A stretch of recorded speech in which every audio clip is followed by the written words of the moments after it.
Good morning. This is the news for Wednesday, August 20th. Hurricane Erin has made an impact on Americans, even without making landfall in the U.S.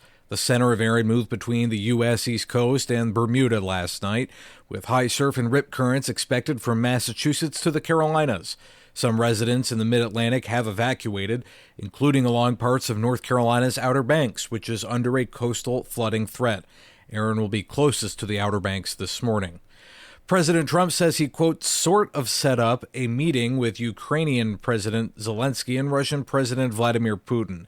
It comes after Trump met with Zelenskyy and European leaders on Monday at the White House, as well as after a summit with Putin in Alaska last week. Trump said it is up to the two leaders to, quote, call the shots and put an end to the war. Trump said Zelenskyy and Putin will need to meet first, followed by a trilateral meeting with him after. The president also said no U.S. troops would be sent to Ukraine. The Justice Department is investigating whether Washington, D.C. police manipulated data to make crime rates appear lower.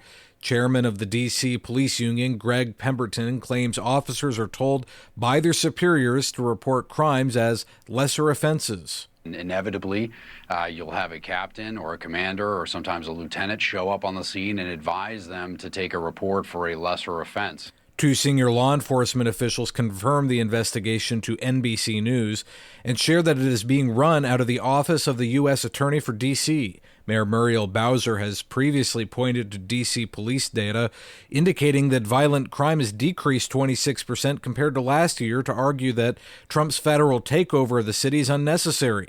But now the accuracy of those numbers has been challenged by the head of the D.C. Police Union. The DOJ's probe is expected to look into other police and city officials for wrongdoing, though it's unclear at this point what the charges might be. A federal judge has ruled that the Oakland Unified School District in California must give equal access to available spaces and benefits to the Child Evangelism Fellowship of NorCal.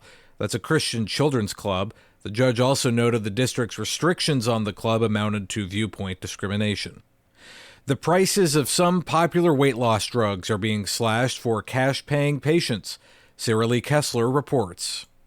Pharmaceutical company Novo Nordisk is offering Ozempic and Wegovy for half price, $499 a month for those who pay for the drugs out of pocket. The cash pay offer will expand access to eligible type 2 diabetes patients who don't have insurance coverage for the weekly injections. The move comes as drug makers face pressure from the Trump administration to lower drug costs in the U.S. I'm Sarah Lee Kessler.